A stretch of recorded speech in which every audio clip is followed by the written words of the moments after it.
Public authority has told us who are the overlords of the UFO and why are they here right now at this time. There is no Air Force defending any portion of this planet that can truthfully deny that the following documented incidents did take place and that similar incidents are taking place almost every day somewhere in the world. In the southeastern United States, military aircraft have disappeared, and UFOs have been connected with those disappearances. Near Pascagoula, Mississippi, 2 shipyard workers were taken aboard a UFO and given physical examinations. In 1976, in Kentucky, 3 women were taken aboard a UFO and terrorized while the humanoid crewman of the UFO gave them physical examinations. In Wyoming, in 1975, an oil exploration foreman, while elk hunting, was picked up by a UFO along with the elk and was medically examined and returned to the elk hunting area by the UFO crewman. In Arizona, in 1975, while working in open country, Travis Walton was zapped away for 5 days and kept aboard a UFO. A few weeks previously, near Alamogordo, New Mexico, a member of the U.S. military was examined by the humanoid crewman of a UFO. Rather than reveal that fact, the U.S. military found duty for Staff Sergeant Charles L. Moody in Western Europe. Before the kidnappers of the UFO, humans seemed helpless. The largest circulation newspaper in the United States offers a $1 million reward for decisive UFO information.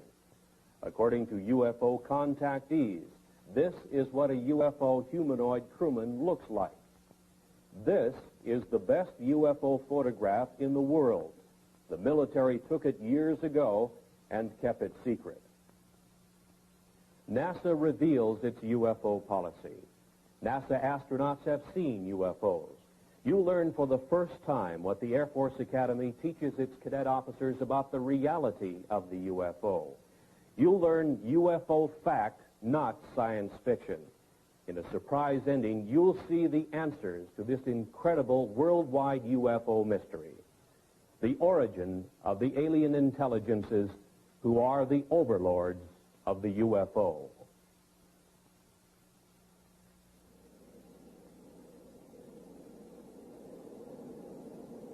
You know, Captain, I keep thinking about a real problem, and it's bugging me. What's that? Well, remember the TWA case when Captain Schemmel dived under a UFO and about a dozen passengers got hurt? Boy, I sure do, yeah. Ever think of what that would be like on a 747? Well, I've thought about it, but I don't talk about it too much. Well, we got 300 or 400 passengers and 20 stews moved around the cabin. Most of the passengers don't keep their seat belts fastened. Now, if a big UFO came on a collision course, and with a 747 cruising at over 600 miles an hour, we'd have just a couple of seconds to take an evasive action of some sort, a dive or a zoom.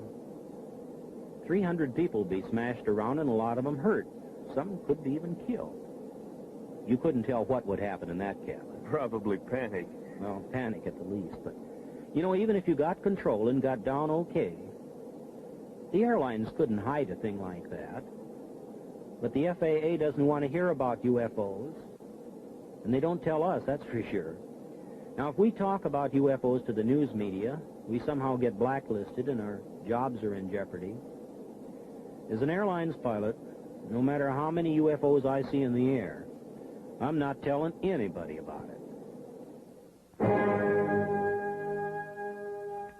In the last half of this century, there has been one mind-boggling giant of a mystery, which has overridden the knowledge gathered by mankind through the ages. There seems to be no answer to the reason for the appearances of the unidentified flying objects, the UFOs.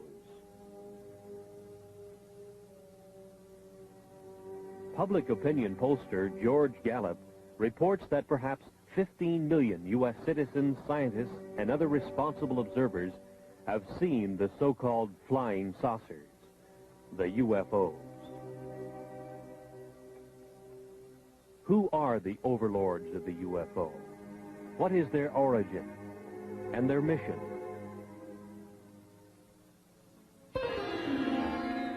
On July 31st, 1952, in the Italian Alps north of Milan, engineer Gianpietro Mangusi took these pictures of the landing of a UFO on the rough ice of the Churchill Glacier.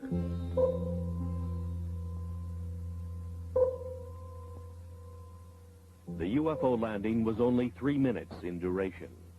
A humanoid in some kind of space suit with equipment on his back emerged from the UFO, walked partway around it, and then re-entered, and Mangusi had the pictures to prove it.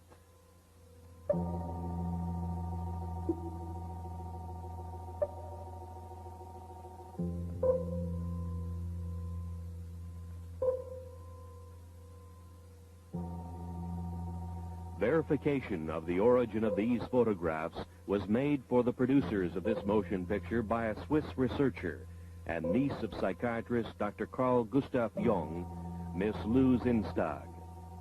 Since that time, world newspapers have made note of UFO stories in all degrees, from casual mention to news of an all-out UFO invasion. The mental health of UFO observers was questioned. From 1951, another photograph of a UFO from Riverside, California, showing the very significant bell-shaped configuration with 3 spheres projecting from its underside. This is the most familiar type of UFO and has been seen and photographed worldwide by UFO researchers. Who are the alien intelligences behind this type of space travel device? Are the UFOs friend or foe?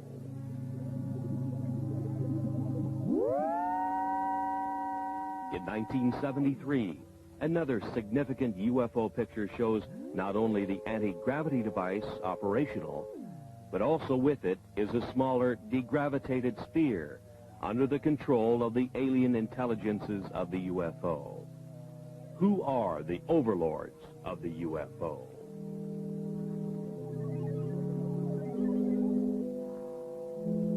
In the Mediterranean, on a Sicilian beach, 2 small UFOs in the act of materialization from another dimension are observed by excited local citizens.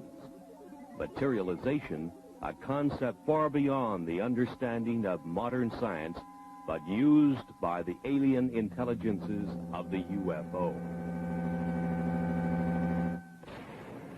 A PhD in biochemistry on the faculty of the University of Oregon in Eugene took this picture of a UFO in the act of materialization from another dimension. 3 times during the shutter snap interval, the UFO appeared and disappeared, and here is the evidence. The scientist, fearful of the scorn of his fellows, kept his name secret. He had no desire to investigate one of the most incredible events of the science of the coming 21st century, to which he had been witness and to which he had photographic evidence.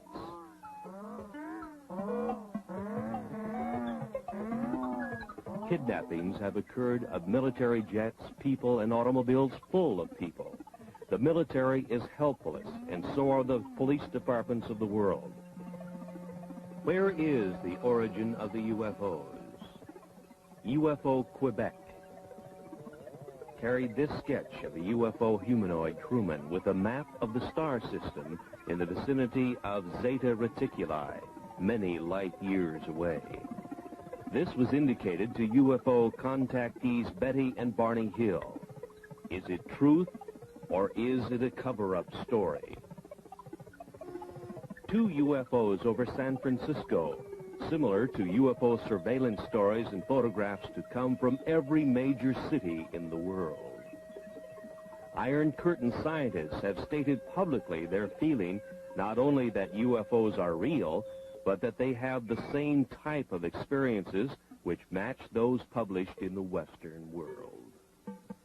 We now reveal the facts of the UFO which couldn't be kept secret. The planet's most incredible unsolved mystery. Despite the cover-up efforts of world governments, a world silenced by fear, and a helpless world military, private scientific investigators all over the planet have contributed to UFO evidence which we now reveal. The UFO, the secret that couldn't be kept, that can no longer be covered up. Mount Rainier in the state of Washington was the area where private pilot businessman Ken Arnold, flying back to his Idaho home, first saw 9 disc-like flying objects on the sunny afternoon of 24 June 1947. They were moving at 1,500 miles an hour, a speed far exceeding anything we could put into the air at the time. When he landed his airplane at Pendleton, Oregon, he reported the sighting of inverted saucers moving at incredible speeds. The next day, on the radio news broadcasts and in the newspapers, the story sensationalized the term flying saucers. The previous summer of 1946, a member of the U.S. military encountered a giant UFO in a near-miss aerial situation, and the Air Force kept the threat to air safety secret. This event happened on the first day of August 1946 to the man second in charge of flight safety for the U.S. Tactical Air Command, Captain Jack E. Puckett. Captain Puckett's UFO encounter occurred about 30 miles from MacDill Air Force Base near Tampa, Florida, where his twin-engine C-47 airplane nearly collided with an airborne object about twice the size of a B-29 bomber, or about 300 feet long. His report further described the UFO as being cigar-shaped or cylindrical, and with what appeared to be glowing portholes. Governmental agencies have not responded to anxious questions from UFO observers. The Federal Aviation Administration has no UFO policy or opinion. The U.S. Air Force says it has aborted its UFO study program. No answer has been publicly given. UFOs still continue to be sighted worldwide.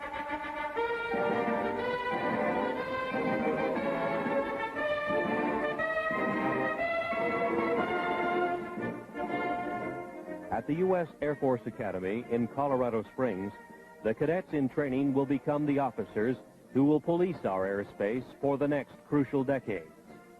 While in the air, in the most complex airborne machines that our engineering science can design, they will encounter the far more sophisticated UFO, which worldwide research has now shown can disable the most reliable electrical and electronic systems of an airplane. The course of instruction at the U.S. Air Force Academy must contain some reliable information concerning the reality of the UFO. Of all government agencies questioned, the most responsive answer to that question has come from the Department of Physics at the Air Force Academy in a letter from its former director, Colonel Anthony J. Maione, who says in part, "In this text, an expanded section on UFOs and extraterrestrial life is included. The section attempts to provide a hopefully unbiased summary of UFO information and concludes, the best thing to do is to keep an open and skeptical mind and not take an extreme position on any side of the question." To further expand on the background we hope our graduates will have, we invited and had Dr. Stanton Friedman visit with us last April. During his visit, he presented 2 large audience lectures and 2 seminars, essentially in support of his subject, Flying Saucers Are Real. I hope you gather that we do make a continuing and real effort to provide our students with all views of current topics.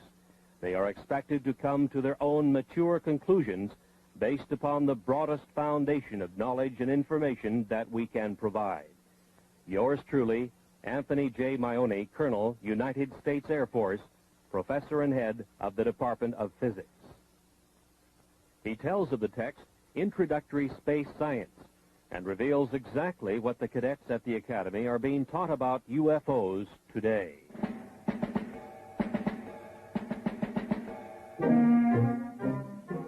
These are the the men who will have to make crucial decisions while in the air when they encounter the incredible UFO. In the past, officers of the air forces of the world were given no instruction or any preparation whatsoever for this mind-chilling experience when they meet the spacecraft of the overlords of the UFO face to face. Nor have our astronauts been given proper instruction.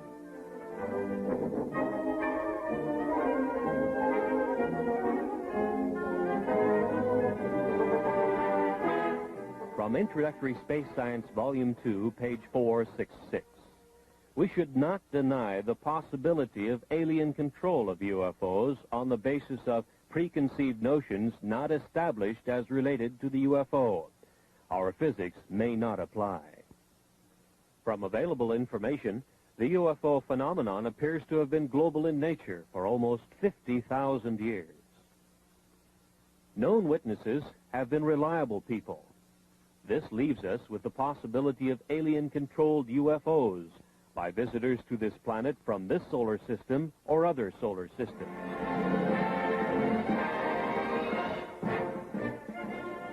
The existence of at least 3 or possibly 4 different groups of aliens, possibly at different stages of development, which implies the existence of intelligent life on the planets in our solar system, or a surprisingly strong interest in Earth by members of other solar systems, the Air Force Academy text admonishes its officers in training to keep an open mind on the baffling subject of unidentified flying objects.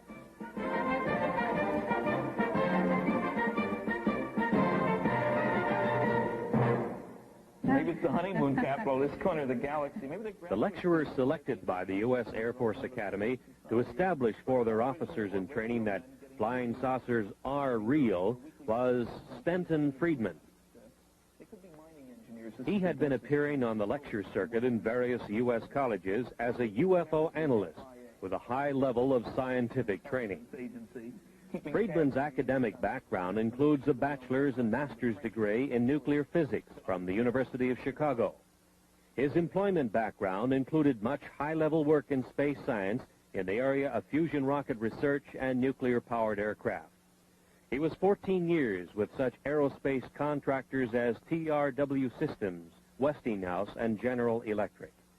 He says UFOs are the most challenging scientific problem of this or any other age. He made the following statements in public in Seattle, Washington, the home of one of the world's largest aerospace manufacturers, Boeing. The government has never really said what it's been credited as saying, that there are no flying saucers. They really word their press releases very carefully. The press takes it that last step. I think every government in the world has 3 major problems along these lines with regard to UFOs. One, they'd like themselves to figure out how it works, because it makes a great weapons delivery system. It makes anything worth flying look pretty naive by comparison. 2, you'd want to make sure that the other guy doesn't figure out how to duplicate their behavior, because then you have a defense problem. If he's got something that flies like these things, we got a problem because we can't handle it. And 3, perhaps most important, a kind of philosophical political problem. As soon as it becomes obvious to the people on the planet and widely accepted that flying saucers are real and from off the Earth, there's going to be a push for a view of man as Earthlings, the people on this planet. Instead of I'm an American or Russian or Chinese, I'm an Earthling. There is no government that wants its citizens to owe their primary allegiance to the planet as opposed to the country. Nobody wants to give up their power. And you know, all these jokes about take me to your leader, that's wishful thinking. What's funny about those is that there is no leader to be taken to. There's nobody who speaks for planet Earth. So there are enormous political problems with anybody saying, yes, there's somebody out there and he's coming here and he doesn't want to talk to me as a representative of the planet. How do we choose who speaks for the planet? I don't know.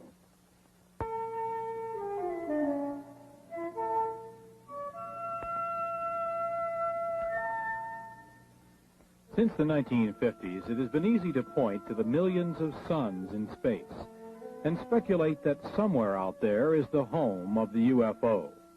That UFOs are spacecraft from some other Earth, orbiting some other sun, just like ours. From a visible sun in the visible universe. Perhaps so, perhaps not. But the UFOs could also be from an invisible dimension, in the invisible portion of the universe, which our science cannot easily detect. Perhaps one or possibly both of these concepts will one day be the explanation of the origin of the UFO. The Air Force Academy text on space science concedes that 2, 3, or even 4 levels of alien intelligences might be involved.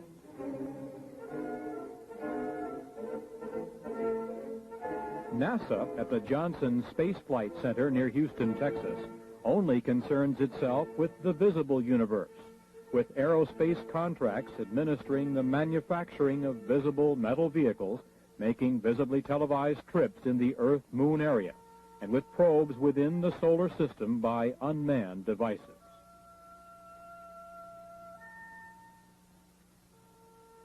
NASA astronauts in their Skylab make a track across the nighttime sky, lit by millions of suns. The activities of the astronauts are minutely planned and carried out, but the framework is that of Earth science as we understand and engineer its applications.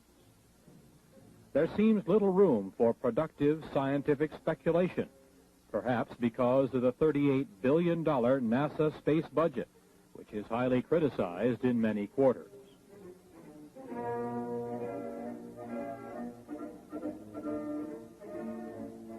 It is difficult to explain why the planners of NASA's space program would refuse to admit the spacecraft capabilities of the alien intelligences who built this device, first seen over the Korean battle area in 1952 and photographed by the U.S. military.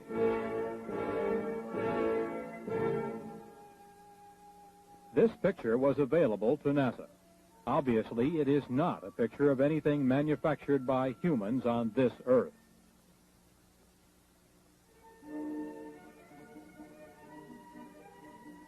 It was classified then and now as an unidentified flying object, a UFO. Can we now identify it? Is this actual photographic evidence that proves that alien intelligences use a spacecraft like this to travel from their dimension to our reality? Is a Watergate-type scientific cover-up involved? Let's now examine that possibility.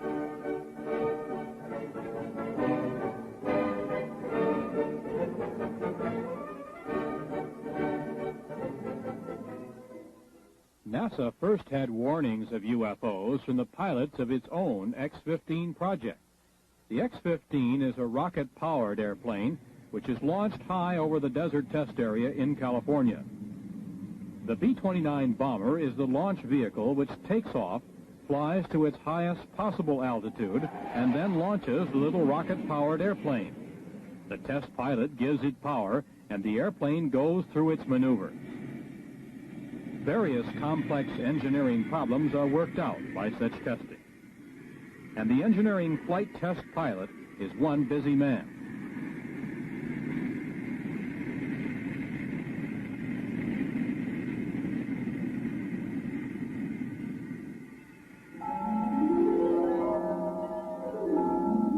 But on May 30th, 1962, test pilot Joe Walton photographed 5 disc-like objects from the X-15 rocket test airplane.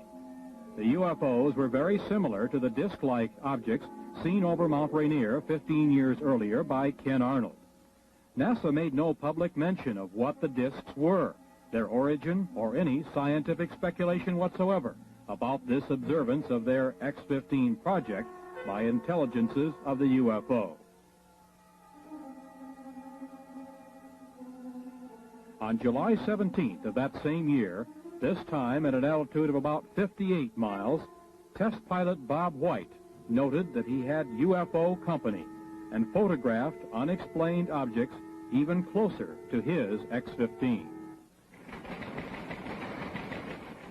Across the nation, news headlines state that 26 astronauts have seen and photographed UFOs. The public is puzzled by NASA's silence on the subject. The producers of this motion picture were answered on 2 occasions by high public affairs administrators of NASA, who stated, "It's not in our charter to investigate the UFO.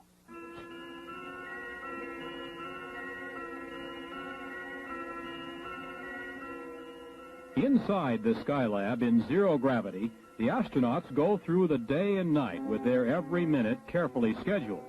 The scientific experiments are in almost every instance planned, not to open new areas of the unknown in cosmic science, but to reinforce the ideas we already hold regarding the reality of the universe.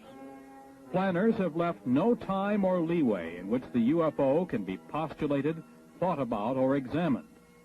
Certainly, few startling public announcements have been made of any new discoveries during space missions.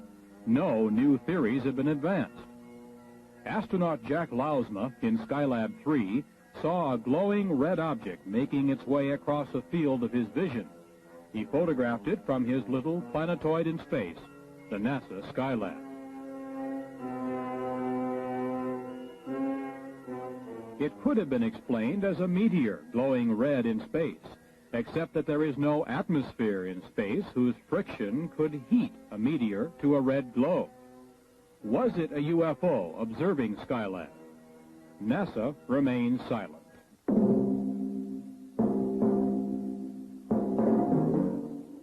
Complex instrument packages such as Explorer 10 vanish in space.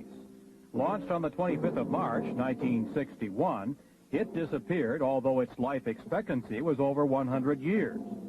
Perhaps some alien intelligence is examining this complex NASA space device. NORAD cannot find it, and it is not transmitting. It just disappeared.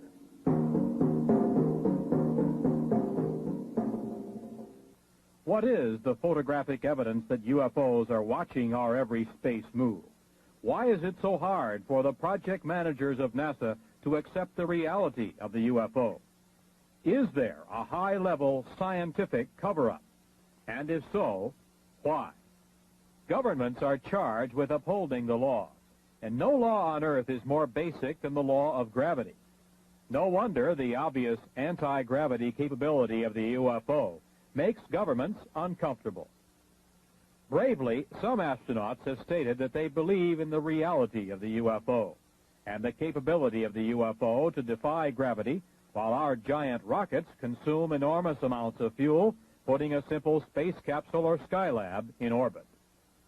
In the dark blue of space, in silence orbiting the Earth, the Skylab is the planetoid home of its crew. The crew is like the NASA test pilots in the X-15, busily occupied and concerned with the scientific work outlined for them by their NASA masters.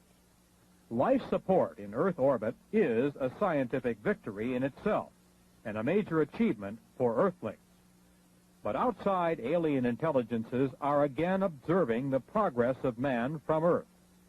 2 UFOs are photographed by an astronaut during a spacewalk.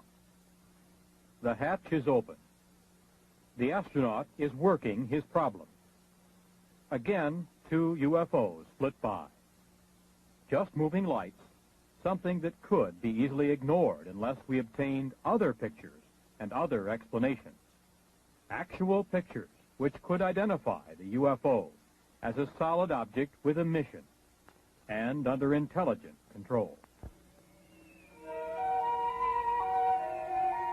One of the most remarkable instances of UFO photography took place in 1968, here above the Boeing Space Laboratory, south of Renton, Washington. Several photographs were taken of a UFO by then 14-year-old Scott Silty. It showed its anti-gravity capabilities as it hovered over the center in 2 locations.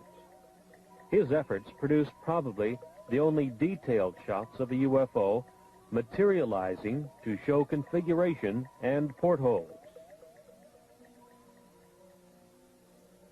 His junior high school instructor, Jim Holm, was given the negatives to develop. Holm said he didn't know what to expect, but became a believer when he saw what the young Silty had apparently captured on film. When they came in that morning and they said, hey, we got the pictures we were talking about, naturally, you know, junior high students, you're a little bit reluctant to believe everything they say. But then, you know, as things proceeded, what happened was I developed the pictures, and we know the results now. What is your impression of what that object is? I'm always hesitant, but I would have to say that believing the students and the type of students they were, it almost definitely had to be some type of a flying object. Right out there. Right. And it's a little eerie. The thing that shook me up at first is I was reluctant to believe them. And when I printed or developed the film, I really couldn't see that much. But I was shocked. I have to admit, I was shocked when I put it in the enlarger. And through the enlarger, I could see a great deal more of what the object looked like. Like the portholes. Right. That was, I would say, the portholes was the most shocking part, because then it looked different than just a glow in the sky in a certain form, like you always hear the thing, you know, swamp gas and that sort of thing. But no swamp gas is going to have portholes or a configuration geometric the way that was. One man who has spent the last 25 years researching and keeping track of UFO sightings in the United States is Seattle fireman Robert Gribble. He has spent his spare time gathering all data possible that will help him keep track of when and where they take place. The pins on this map indicate sightings in the U.S. for just 1 year. Over the past quarter century, he has come to some conclusions based on the number of sightings he has recorded. We have received and recorded some 30,000 sightings since 1955. Have you noticed any particular patterns that develop in pinpointing the UFO sightings on these maps? No, we have found no marked pattern, although we do believe that they are following two procedures. One, a surveillance of the land areas, a very close surveillance, and a close surveillance of the people, and it seems to fluctuate from one to the other. Now, through all these years of research, you must have drawn some conclusions about what they are, what the UFOs are. Well, we firmly believe that what the people are seeing in those objects which we have classified as unknown are actually vehicles not manufactured on this planet. How can you draw that conclusion? How do you know? Well, the vehicles have been seen in the United States, and there are good records of this for the last 200 years, and actually the records go back into history for some 3,000 years. The same things that were seen then are being seen today. We understand that there are several hot spots in the United States, UFO sighting areas, and one of them happens to be in the southwestern United States in Utah. There have been a tremendous amount of sightings in the southwest over the years, with a very large concentration in the Utah area.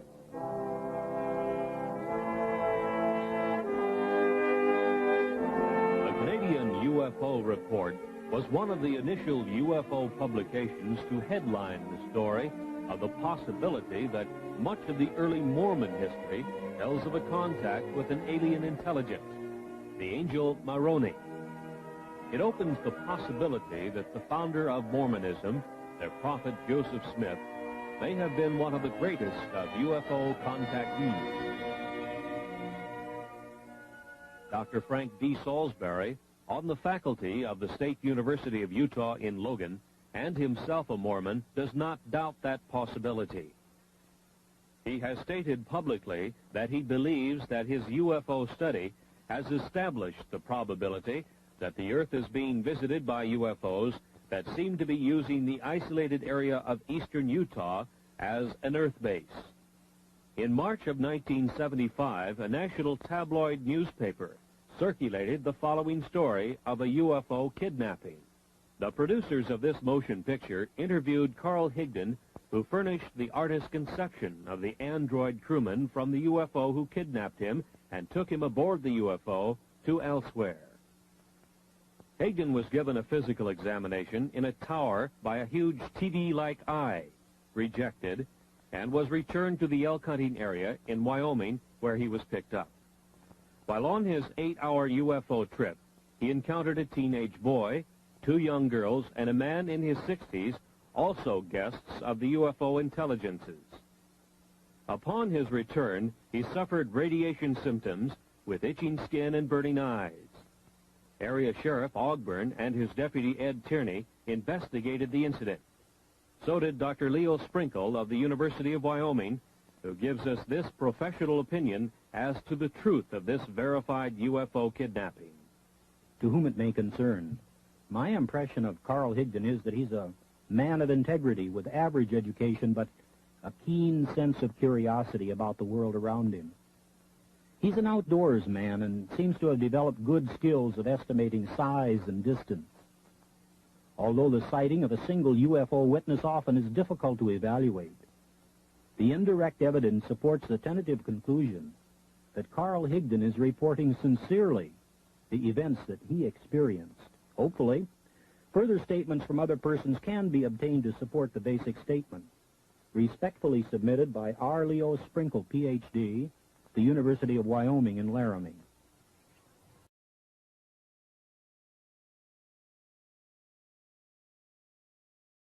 Reached a high level in the November, December, and January period of 1975 and 76, with police departments reporting large cigar-shaped UFOs and other UFO types of spacecraft hovering for days at a time over cities in this area. 5 witnesses working in the open country around Snowflake and Holbrook in northeast Arizona had the most incredible personal UFO experience story to tell and passed lie detector tests in their telling of it before police and psychiatrist witnesses. 22-year-old Travis Walton suddenly disappeared one morning as the group was working in the open country. Dwayne Smith, Kenneth Peterson, Alan Dalis, Mike Rogers, and John Golette were involved in the significant UFO kidnapping incident in which a greenish-blue light originating from a UFO overhead zapped Travis Walton into an invisible dimension from which he returned 5 days later. His brother tells of the incident. He spent 5 days on a UFO, he thinks. Now, there is some small time loss in there. But for all intent and purposes, he spent 5 days on there. He did come in contact with some beings that are human-like, but they weren't human. And he had quite an experience. He said he doesn't remember anything about a blue light in the first encounter last Wednesday. The blue light that they saw, he said, at that instant, felt like he got hit in the forehead with a baseball bat, and it knocked him out. And he woke up. He was aboard one of the craft. And they never spoke to him. They led him around by the hand. They wouldn't talk to him. They showed him this and that. And when they let him off, he woke up. Did he say they were friendly creatures? Smiled all the time, friendly, never harmed him. They were just as nice as they could be. But there was a total lack of communication, either verbal or mental. And he said that's what made him so upset, that he couldn't speak with them. That's what he was very, very disgusted about that, nervous and just plain disgust, the chance of a lifetime, and they wouldn't cooperate. Obviously, Dwayne, you know your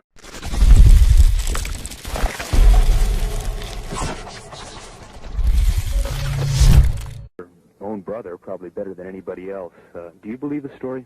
I've never seen him play a practical joke in his adult life. A psychiatrist tells of his examination of Travis. Our conclusion, which is absolute, is that this young man is not lying. There's no collusion involved, no attempted hoax or collusion with the family or anyone else. There's a rumor around that there's contracts. There are no such contracts. No motivation for a lie. Any possibility of lying or hoax as you see it? None whatsoever. As we have indicated, UFOs can create a tremendous spatial energy flow. One of the most startling examples of that occurred several years ago on Vashon Island, which is located in the Pacific Northwest in Puget Sound, not far from Seattle, Washington. It was near the tiny town of Vashon that several UFO sightings had taken place in the late 1960s. So the fact that local residents had seen such phenomena was not startling.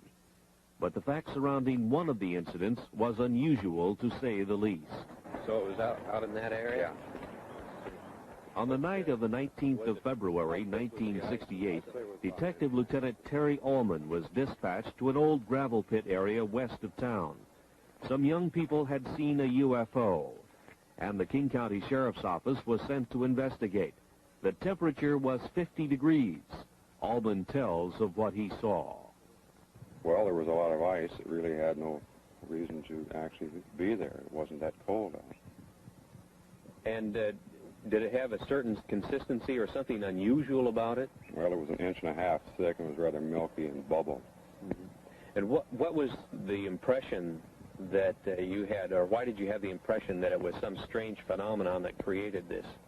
Well, I can't be sure about that, except it was entirely too warm out to have ice like that. One of the other officers had responded to a UFO call at that same location the night before.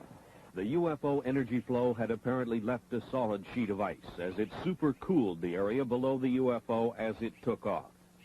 At the freezing temperature of 32 degrees, it would take some 113 hours to freeze the pond 50 feet in diameter with a sheet of ice 2 inches thick, and the weather had not been that cold. The UFO did it. Because of official concealment, Niles, and just plain ordinary bureaucratic cover-up during the 1950s and 60s, many cases of UFOs establishing themselves as a menace to commercial airlines' safety of flight had been concealed. One night, 10 of 85 passengers aboard an American Airlines commercial flight were injured when their pilot, Captain Ed Bachner, took evasive action to avoid a UFO encounter. It happened to flight number 966 on the night of 17 July 1957 on a flight from El Paso to Dallas, just 50 miles east of El Paso over Salt Flats, Texas. The UFO continued along the Gulf Coast to Gulfport, Mississippi, where it turned north. Traffic control radar tracked the UFO, and the military was alerted. In the vicinity of Meridian, Mississippi, the Wing Intelligence RB-47 electronic surveillance airplane tuned in the UFO's emission on its ALA-5 pulse analyzer. As it moved west toward Dallas, Texas, the pulse train of the UFO was analyzed as having a 3,000 megacycle envelope, a duration of 2 millionths of a second, and a repetition rate of 600 times a second. This was identifiable electromagnetic emission from a UFO, which was also being tracked by military and Federal Aviation Agency radar. The UFO circled Dallas and Fort Worth, Texas, and headed north to Oklahoma City, and continued its track north, followed by the Wing Intelligence electronic surveillance aircraft. This was continued until the U.S. Air Force plane was to run low on fuel near Forbes Air Force Base. At 1:45 on the morning of April 3rd, 1975, some 20 or more law enforcement officers in 5 North Carolina counties pursued a bright, glowing, unidentified alien spacecraft. Newspaper headlines told of a major incident which was, in effect, kept secret from the rest of the nation. Newspapers, radio, and television all over the world remained silent on the stories because wire service editors did nothing to emphasize their significance.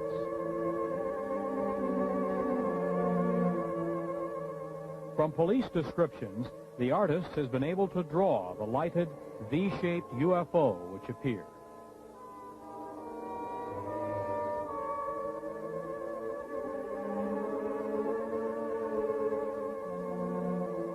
No responsible agency gave to the public any scientifically supported explanation of the origin or mission of the alien space travel device.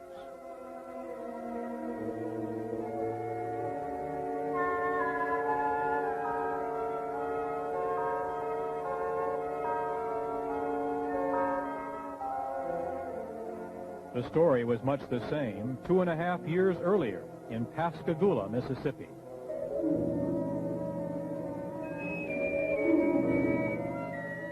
The Pascagoula Press first headlined the story October 12, 1973. and told the nation about two shipyard workers, Calvin Parker and Charles Hickson, who had their fishing trip interrupted by a glowing, blue-lighted UFO which landed near them. Two humanoids took them aboard for a physical examination, placing them under a large TV-like eye.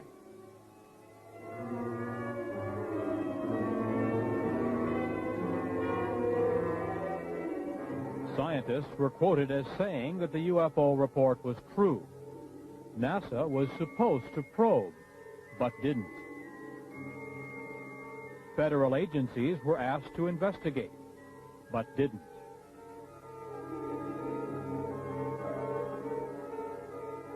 Hickson said the creatures from the UFO seemed friendly, but that they acted controlled, as if they had a specific thing to do and did it.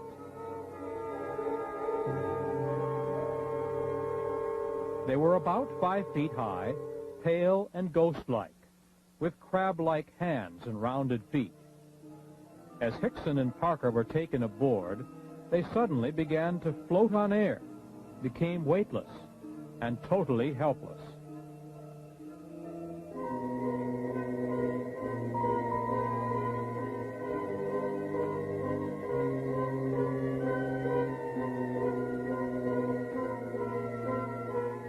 In the Gulf South, from Louisiana to Florida, hundreds of reports to police and sightings by police officers told of UFO activity that same night. No government agency concerned itself with this UFO kidnapping publicly. Luckily, Hickson and Parker were returned.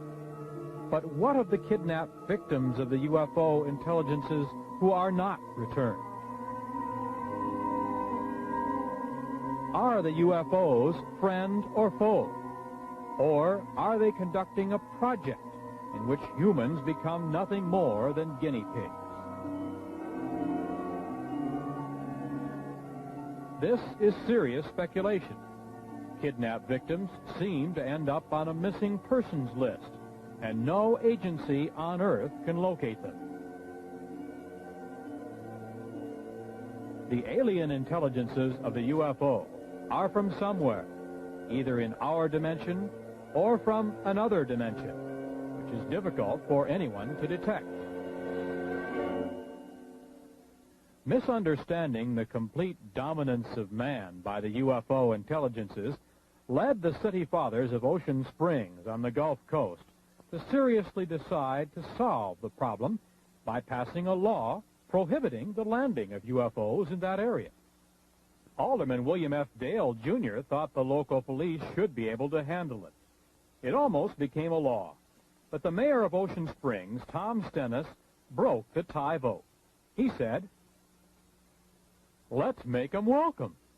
As yet, no world governmental agency has demonstrated the power either to make UFOs welcome or to combat their landings and possible kidnapping. It's obvious that humans are helpless.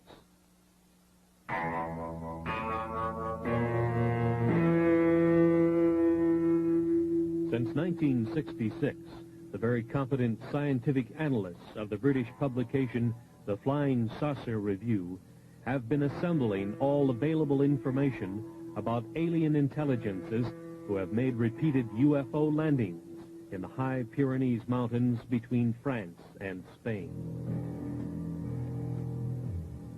So have the defense authorities of both nations.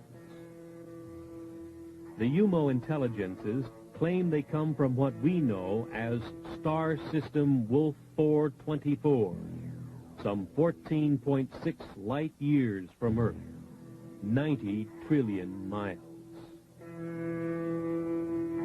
Near their home planet, their UFO space travel device enters a black hole in space. A giant energy whirlpool vortex which hurls their spacecraft into another dimension in which time hardly exists. From this, they emerge into our dimension, into our solar system, and proceed to their expeditionary target, Earth.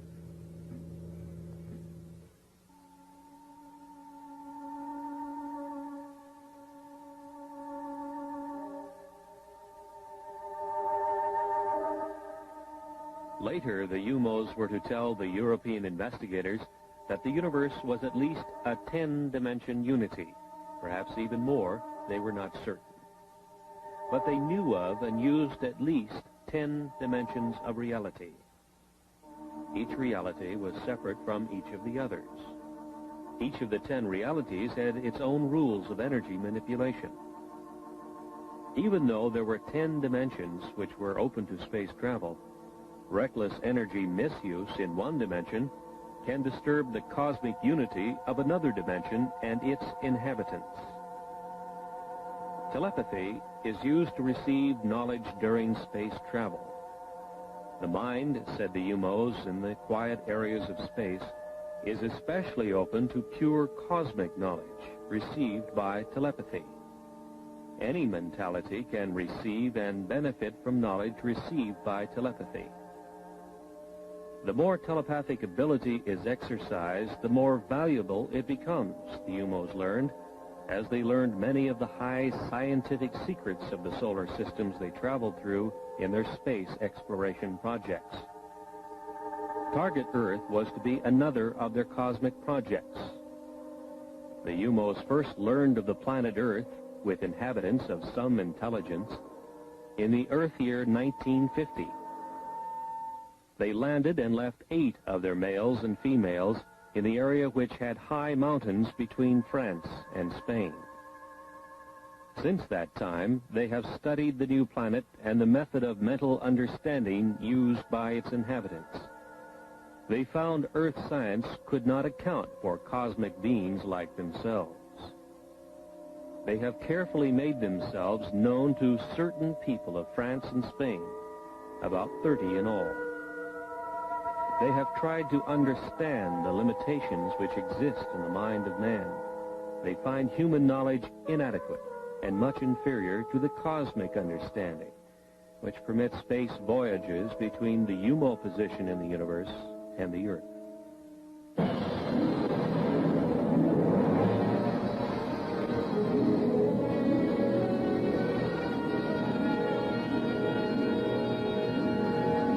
At 800,000 miles, Jupiter looks to the Earth-developed eye like this.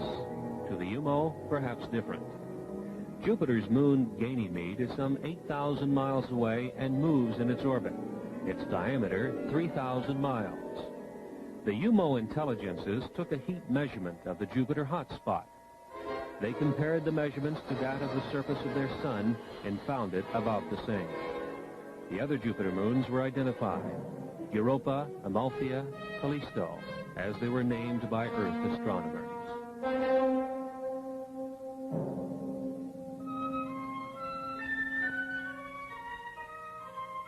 The spacecraft continued to the next solar system checkpoint, also at the same time slowing its rate of travel.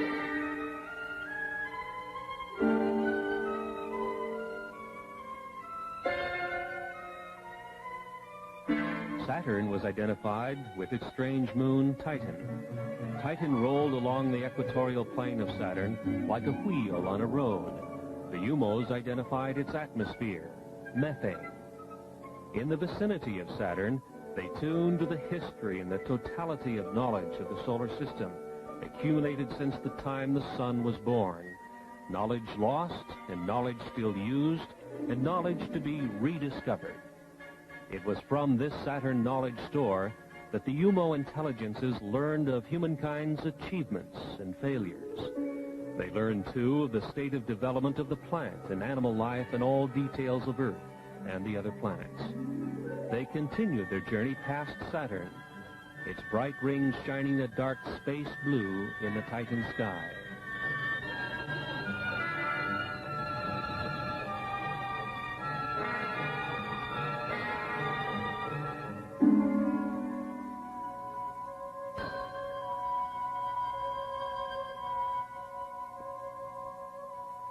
The cosmic voyage continued to Mars.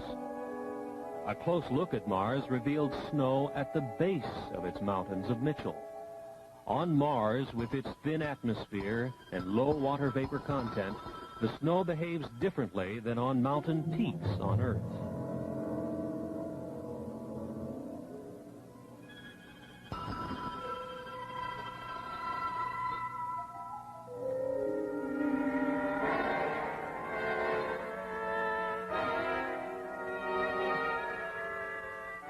leaving Mars, they passed scarcely 100 miles from Phobos, one of its 2 moons. 4,000 miles above the red storm-swept planet, Phobos is a dark clump, only 16 miles in length.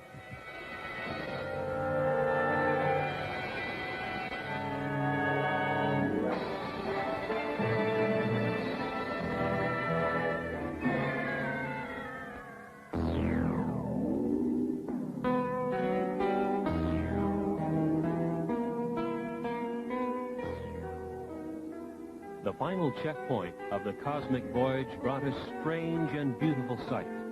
Their project destination, Earth, was eclipsing its own sun, and they passed over the Earth's moon just beneath. They had come nearly 90 trillion miles, 14.6 light years. Elapsed Earth time, just about 7 months.